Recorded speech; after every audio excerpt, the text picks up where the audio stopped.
안녕하십니까. 경제와 이슈 유효상입니다. 알타시아, 탈중국화의 기조 속에서 중국을 대체할 수 있는 아시아란 뜻으로 영국의 이코노미스트가 최근에 만든 신조어입니다. 미국 주도의 글로벌 공급망 재편으로 중국의 생산기지와 소비시장 역할을 대체할 국가로 알타시아 중 인도가 가장 강력하게 부상하고 있는데요. 경제와 이슈, 오늘의 주제는 인도 정말 기회의 땅일까입니다.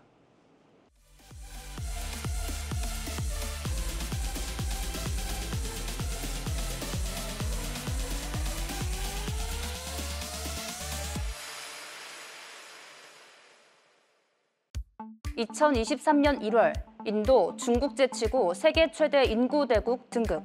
2023년 2분기 인도의 실질 GDP 성장률 7.8%, 2023년 7월 인도 CPI 상승률 7.4%로 15개월 내 최고치. IMF 2027년 인도 경제는 세계 3위인 일본 제칠 것. 안녕하세요. 경제와 이슈 최은강입니다.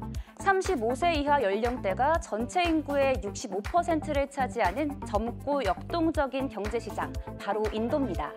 글로벌 신용평가사 스탠다드 앤 푸어스는 2031년까지 인도의 연평균 경제성장률이 6.7%에 달할 것이라며 인도의 시간이 온다고 예고했는데요. 2022년 인도의 경제성장률은 7.2%로 중국의 3%보다 2배를 훌쩍 넘었고 올해 2분기 실질 GDP 성장률은 7.8%로 주요국 중 가장 높은 성적표입니다. 골드만삭스는 인도의 혁신과 기술 발전, 근로자 생산성과 자본 투자 증가 등이 경제 대국으로 도약하기 위한 뒷받침이 될 것으로 분석했는데요. 그러나 코끼리 경제의 앞길에는 걸림돌도 적지 않습니다. 높은 인플레이션이 최대 복병으로 인도 소비자 물가지수 상승률은 7월에 4.4%로 치솟으며 15개월 내 최고치를 기록했는데요. 환경 오염, 인프라 부족, 높은 규제 비용 등 경쟁국 대비 열악한 환경도 단점으로 꼽히고 있습니다. 올해 한국은 인도와 수교 50주년을 맞았는데요. 한국의 무역 수지 규모를 살펴보면 2022년 기준으로 베트남, 미국, 홍콩에 이어 인도가 무역수지 흑자 대상국 4위에 올라 있습니다. 지난 9월 뉴델리에서 열린 한국과 인도 정상회담에서 양국은 40억 달러의 대외경제협력기금 기본 약정을 체결하기도 했는데요. 14억 인도 시장, 우리에게 새로운 기회의 땅이 되어줄까요? 인도 정말 기회의 땅일까라는 주제로 다양한 시선에서 말씀해 주실 전문가를 모셨습니다. 김은기 BTN 대표님 함께합니다. 안녕하세요. 안녕하십니까. 김은기입니다. 네. 우리나라 경제가 최근에 별로 안 좋아서 1년간 계속 수출이 부진해서 수출 감소세가 굉장히 심각한데요. 그중에 중국에 대한 수출이 급격하게 급감하면서 최근 들어서 G20 회담도 있었지만 중국을 대체할 시장으로 우리나라가 인도에 신경을 굉장히 많이 써야 된다 이렇게 얘기를 하고 있는데 인도라는 나라는 뭐 인구가 많은 나라, 힌두교의 나라 이렇게 알고 있지만 일반 사람들은 잘 모르는데 인도에 대해서 조금 설명을 좀 부탁드리면 어떻게 말씀해 주실까요? 일반론적인 인도의 개론으로 본다면 말씀하신 대로 인도가 작년에 이제 중국을 앞서서 인구 대국이 되면서 주목을 많이 받았는데 저희와는 국교를 맺은 지가 지금 50주년 되는 해입니다. 올해가. 그런 식으로 되고 인도를 지정학적으로 보면은 남아시아에 속해 있는데 아시아의 끝이라고 볼 수가 있죠. 그 주변에 여러 나라들이 표진돼 있어서 지정학적으로도 상당히 중요한 위치에 속하고 있습니다. 우리나라 기업도 많이 진출을 돼 있는 한 300여 기업이 진출돼 있는 현황으로 볼 수가 있는데 물론 그 숫자는 타국에서 진출한 것보다는 그렇게 높은 순위는 아닙니다만 최근에 한국과는 기본적으로 자유무역 협정, 그거를 세파라고 그럽니다. 그런 자유무역 협정이 체결돼 있는 그런 나라이기도 합니다.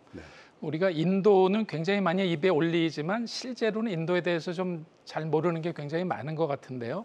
혹자는 아직도 카스트 제도가 굉장히 심각해서 인도에 가서 비즈니스 하기가 굉장히 어려울 것 같다는데 사회적 환경 같은 거는 지금 계급 제도나 이런 건 어떻게 돼 있나요? 인도 하면은 먼저 가장 궁금해하시는 문제가 그런 이제 인도의 사회 제도로서 이제 카스트를 얘기를 하는데 인도가 우리보다도 이제 역사적으로 보면 굉장히 오래된 그렇죠. 문명을 갖고 있는 4대 나라다 문명 발생지 중에 보니까 하나니까요. 그런 문명 속에서 만들어진 하나의 어떤 관습적 제도가 이제 신분 제도가 카스트입니다. 네. 이제 그것은 최근에 현대 헌법이 만들어지면서 성문법이 되면서 그런 이제 신분에 의한 차별을 금지한다로 이제 헌법에 명시가 되면서 이제 새로운 카스트에 대한 개념을 좀 달리 봐야 되는 입장이 돼 있는 거죠. 네. 어떤 정도로 의미를 봐야 되냐면은 성문법에 의해서 차별을 금지한다는 정도로 선언된 것만 아니라 인도가 한 10년마다 우리도 마찬가지다만 이제 인구 조사를 하게 됩니다. 네. 인구 조사를 하면서 카스트 신분을 조사를 하는데 여기서 주목해야 될 거는 하층민들, 그러니까 차별을 받았던 계급에 대한 조사는 합니다. 네. 누가 어떻고 어디에 살고 있고. 그런데 우리가 알고 있는 브라만 상층 계급에 대한 조사는 없습니다.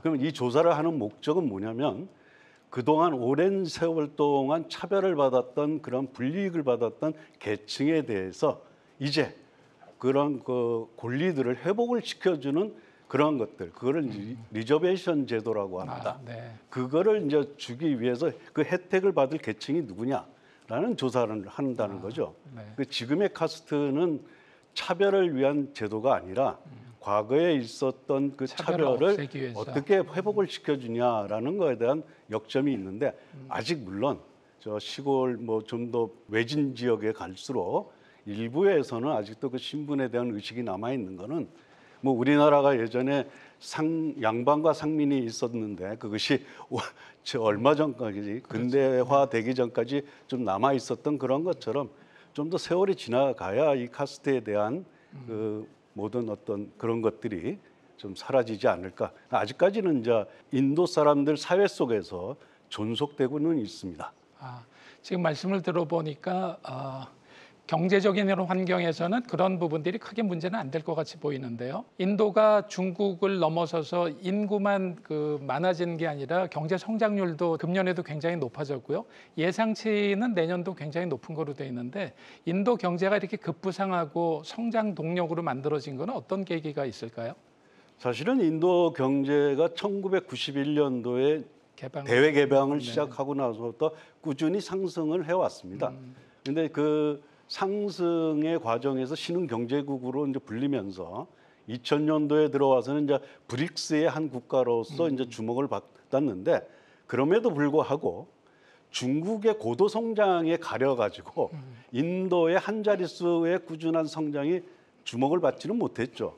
그러니까 지난 한 20-30여 년 동안 인도 경제 성장은 꾸준히 이어져 왔습니다. 그것이 이제 최근에 중국이 침체되면서 이제 그 앞질러 가면서 좀 더 새로운 우리가 주목을 받게 됐는데 그러면 지난 20-30년 동안 인도 경제가 꾸준히 성장을 할 수 있게 된 원동력은 뭐냐라가 더 중요한 얘기일 것 같습니다.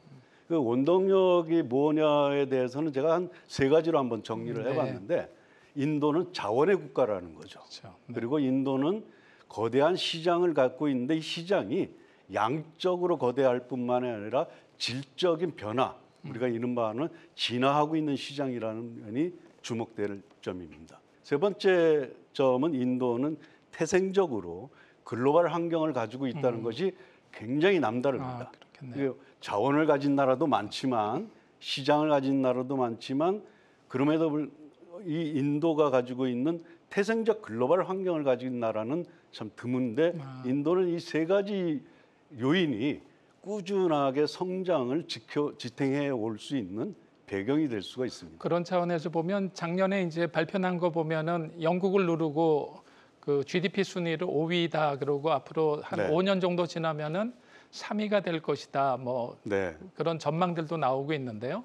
앞으로 그 인도의 성장 동력 이렇게 세 가지로 정리를 해주셨는데 어떤 부분이 구체적으로 그 인도 경제를 끌어올리는데 많은 기여를 하고 있나요? 지금 14억 수천만 명의 인구가 사실은 제일 큰 문제는 먹고 사는 문제가 아니겠습니까? 그렇죠. 그러면 14억 수천만의 인구를 먹여 살릴 수 있는 자원이 있느냐라는 면에서 본다면 자원은 인도의 농업 자원, 이른바 천연 자원을 풍부하게 보유하고 있는 거죠. 각종 농산물이 전 세계 생산에서 1, 2위를 가진 것들이 네. 숱하게 있습니다. 그런 면에서 본다면 사실은 인도가 1인당 GDP가 한 2,500불 남짓하지만 기본적인 어떤 먹고 사는 최근에 와서는 그것이 이제 식량 안보 자원에서 굉장히 중요시되고 있는 점이 있지 않습니까? 네. 그래서 인도가 가지고 있는 성장 동력 속에는 천연 자원, 그 중에서 천연 자원이라는 건 농업 자원과 기타 여러 가지 기후 자원도 있을 수 있습니다만 그에 대한 구체적인 설명보다 그다음에는 이제 자원적으로 본다면 우리가 인구 자원으로 볼 수가 있죠. 근데 이 인구 자원이 많다라고 끝나는 게 아니라 젊다라는 면이 굉장히 주목되는 거죠. 그 젊다는 것이 노동을 할 수 있는 생산 가능 인구가 꾸준히 늘어나는 유일한 나라 중에 하나입니다.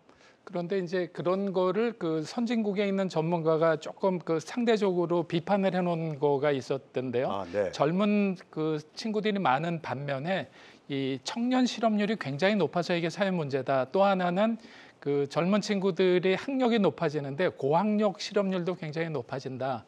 그리고 남녀 차별에 대한 이런 게 아직도 그 해소가 잘 안 돼서 특히 여성의 취업률이 굉장히 낮다라는 것 때문에 젊은 인도를 얘기할 때도 그런 부분이 질적으로 해소가 되지 않으면 조금 어렵지 않나 이런 그 주장도 있는데 그런 부분은 어떻게 생각하시나요? 그 지적은 분명히 맞는 지적이라고 봅니다. 그러나 근데 그 과정이 지금 이제 해소되는 과정으로 우리가 봐야 되는데 특히 실업률을 낮추기 위해서는 가장 먼저 우리가 중요시 봐야 되는 게 제조업입니다. 네. 그 인도가 전통적으로 보면은 전체 GDP에서 제조업이 차지하는 비중이 굉장히 낮았는데 그거는 또 끊임없이 상승하고 있는 중입니다. 그럼에도 불구하고 이제 아직은 그 미흡한 점이 있죠. 그러니까 예를 들어서 그 젊은 인구가 교육을 통해서 노동력을 갖춰서 사회로 배출되는데 그거를 흡수해낼 수 있는 제조업의 성장 속도가 좀 충분히 앞서가야 되는 거에서는 좀 미진한 점은 있습니다만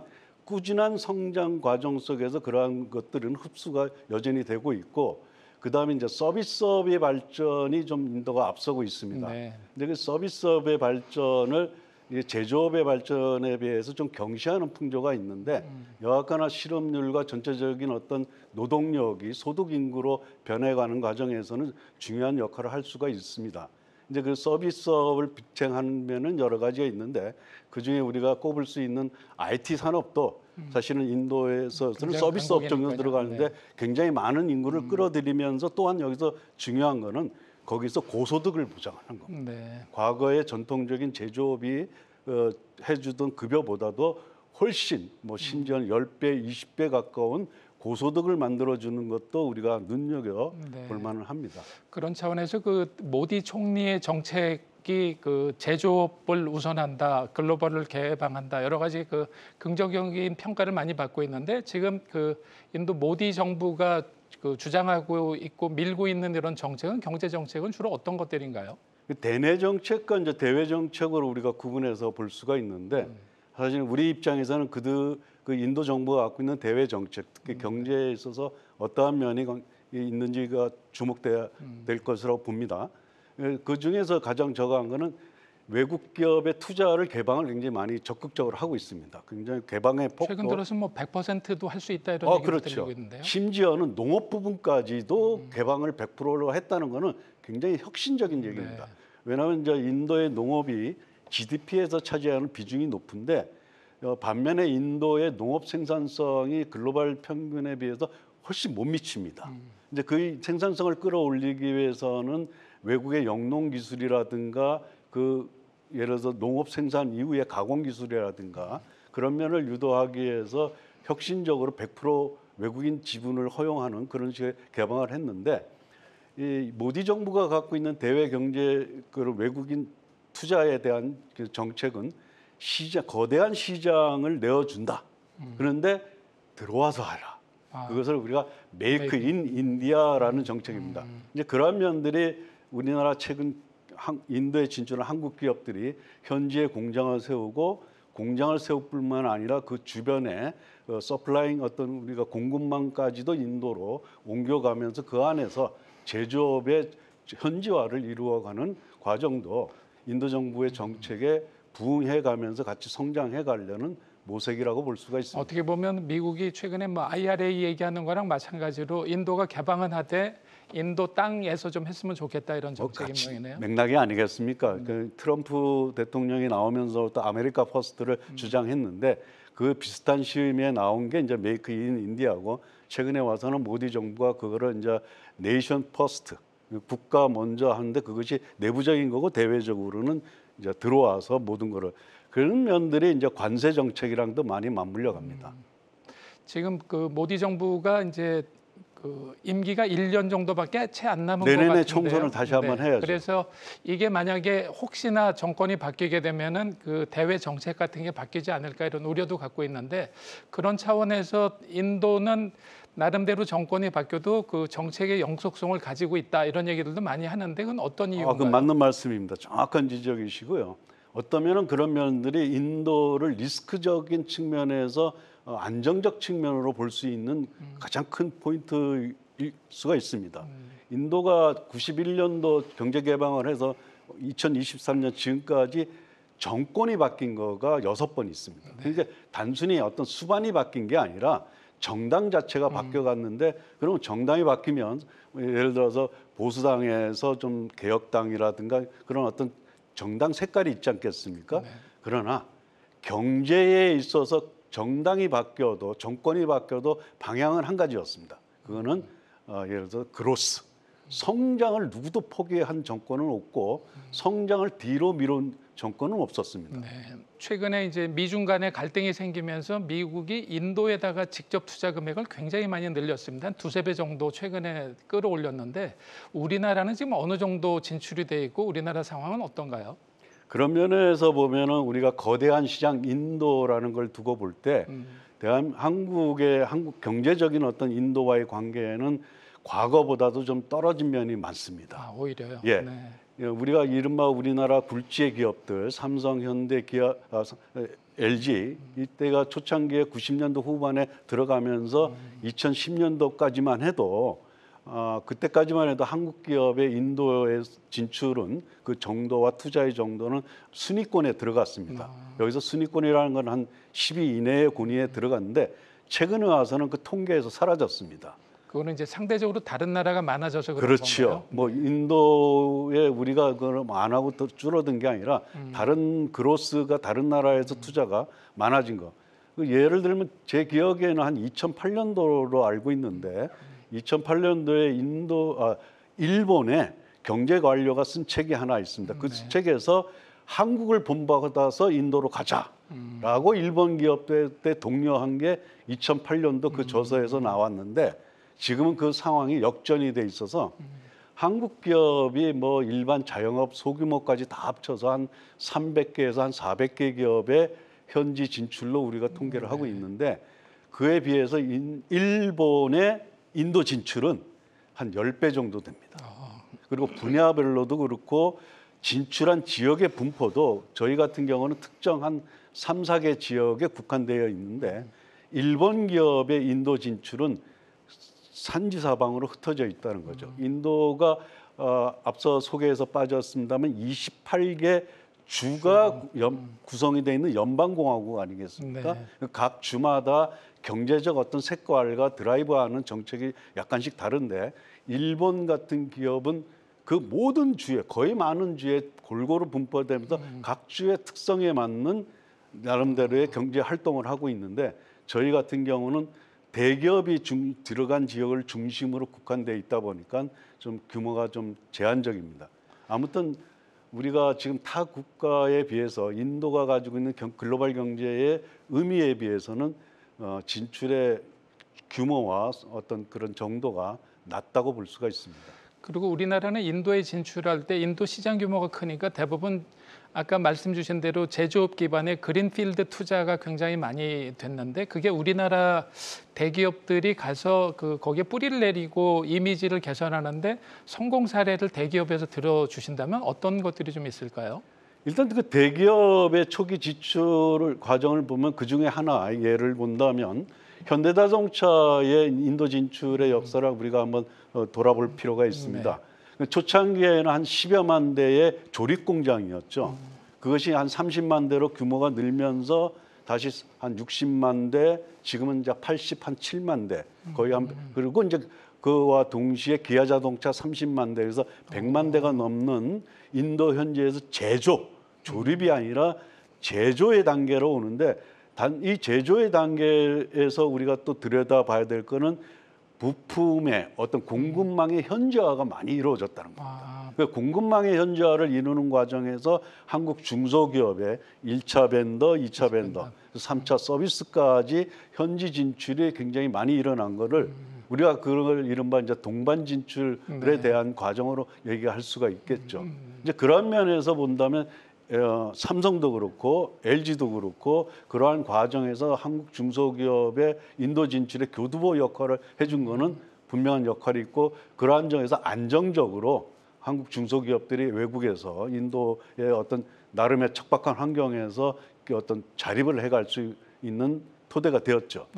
그러면은 이런 대기업들 동반 진출 말고 중소기업이 그 인도 내수를 향해서 나가서 좀 성공한 사례도 좀 있을까요? 그렇죠. 이제 그런 면에 우리가 중소기업이 대기업만 거래를 맺고 있을 수는 그런 중소기업만 있을 수는 없으니까. 그런데 인도 시장은 나름대로 굉장히 기대가 될 만하고 그 대기업의 어떤 관계를 맺는다는 거는 초창부터 어려운 문제니까 어떤 면에서 우리가 예를 들어서 제조업 분야에서 기술적 분야에 있어서 인도 로컬 제조업이 아직은 기술적 수준, 품질 수준에 있어서 좀 단계가 밑에 단계입니다.